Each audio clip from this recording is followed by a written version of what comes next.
জুলাই বিপ্লবের মুখে ৫ আগস্ট সাবেক প্রধানমন্ত্রী শেখ হাসিনা পদত্যাগ করে ভারতে আশ্রয় নেন। এরপর থেকেই আত্মগোপনে যেতে শুরু করেন আওয়ামী লীগের এমপি, মন্ত্রী, নেতাকর্মী, সমর্থক সহ অনেকেই। আর সেই তালিকায় রয়েছেন অনেক শোবিজ তারকাও। শোবিজের একটি বড় অংশের বিরুদ্ধে গত সরকারের আমলে সুবিধা নেওয়ার বিস্তর অভিযোগ রয়েছে। এরই মধ্যে অনেকেই গণ অভ্যুত্থানের পর লাপাত্তা হয়ে গেছেন। তালিকায় প্রথমেই যার নাম চলে আসেন তিনি হলেন চিত্রনায়ক ফেরদৌস আহমেদ।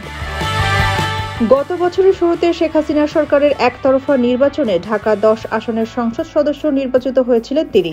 নির্বাচনের আগে ও পরে নানা বক্তব্যের মধ্য দিয়ে আলোচিত হন ফেরদৌস। মাত্র ৭ মাস সংসদ সদস্য থাকতে পেরেছিলেন তিনি। হাসিনা ভারতে পালিয়ে যাওয়ার পর থেকে হদিস নেই ফেরদৌসের। গুঞ্জন ছিল তার দীর্ঘদিনের বন্ধু ও অভিনেত্রী ঋতুপর্ণার কলকাতার বাসায় আশ্রয় নিয়েছেন। তবে সেই গুঞ্জন উড়িয়ে দেন ঋতুপর্ণা।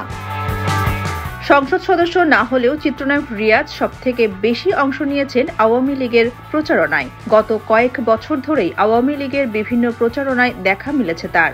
সবশেষ বন্ধু ফেরদৌসের জন্য সামনে থেকে প্রচারণায় অংশ নেন তিনিও লাপাত্তা রয়েছেন ৫ আগস্টের পর থেকে। তবে তিনি কোন দেশে গিয়েছেন সেটা পাকাপাকিভাবে বলতে পারেননি কেউ। আওয়ামী লীগের আমলে সর্বোচ্চ প্রভাব খাটানোর অভিযোগ রয়েছে চিত্রনায়িকা নিপুণ আক্তারের বিরুদ্ধে। এফডিসি শিল্পী সমিতি সহ চলচ্চিত্র ইন্ডাস্ট্রিকে মুঠোয় বন্দী করতে চেয়েছিলেন তিনি। বঙ্গবন্ধু পরিবারের সদস্য শেখ সেলিমের ছত্রছায়ায় নিপুণ নায়িকা থেকে শুরু করে ব্যবসায়িক ক্ষেত্রেও নিজের আধিপত্য বিস্তার করে নেন। হাসিনা সরকারের পতনের পর গায়েব ছিলেন নিপুণও। সামাজিক যোগাযোগ মাধ্যমেও তার দেখা কম মিলছে। কেউ বলছেন নিপুণ জুলাই বিপ্লবের পরই চলে গেছেন লন্ডন, আবার কেউ বলছেন তিনি দেশেই রয়েছেন আত্মগোপনে। তবে প্রায় ৫ মাস পর দেশ ছাড়তে গিয়ে ধরা পড়েন এই অভিনেত্রী। সিলেট এমএজি ওসমানী আন্তর্জাতিক বিমানবন্দর হয়ে পালাতে গিয়ে ১০ জানুয়ারি সকালে ইমিগ্রেশন পুলিশের কাছে ধরা পড়তে হয় অভিনেত্রী নিপুণকে। যদিও বিষয়টি নিয়ে সংবাদ মাধ্যমে বিভ্রান্তিমূলক কথা বলেছেন তিনি। ৫ আগস্টের কয়েকদিন বাদে হোয়াটসঅ্যাপ গ্রুপ আলো আসবে এর একটি স্ক্রিনশট ফাঁস হয়। সেখানে দেখা যায় আওয়ামী লীগ সমর্থিত শিল্পী সাংবাদিকদের একটি অংশ ছাত্রদের আন্দোলনের বিরুদ্ধে অবস্থান নিয়েছেন। এই গ্রুপে অভিনেত্রী জ্যোতিকা জ্যোতিও ছিলেন।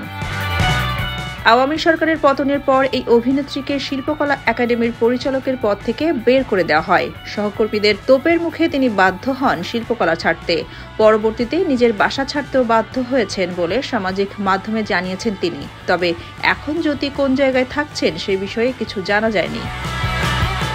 আর এক আলোচিত নায়ক ও সাবেক চলচ্চিত্র শিল্পী সমিতির সাধারণ সম্পাদক জায়েদ খান, ডিগবাজি খান নামে যিনি বেশি পরিচিত, ৫ আগস্টের আগে যুক্তরাষ্ট্রের উদ্দেশ্যে দেশ ছাড়েন শোর উদ্দেশ্যে। তবে শেখ হাসিনা সরকারের পতনের পর তিনিও তোপের মুখে পড়েন। চিত্রনায়িকা মাহিয়া মাহি আওয়ামী লীগের প্রার্থী হয়ে নিজ জেলায় নির্বাচন করতে চেয়েছিলেন, কিন্তু দলের মনোনয়ন সে সময় পাননি।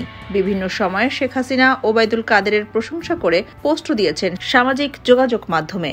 গণ অভ্যুত্থানের পর জনসমক্ষে মাহি খুব কমই আসছেন। আওয়ামী লীগ সমর্থন ও দলটির মনোনয়ন চেয়ে সামাজিক যোগাযোগ মাধ্যমে তোপের মুখে রয়েছেন অভিনেত্রী রোকেয়া প্রাচী, সোহানা সাবা, অপু বিশ্বাস, সুইটি, তারিন, ভাবনা সহ একাধিক অভিনেত্রীও। সোনিয়া খান, খবর সংযোগ।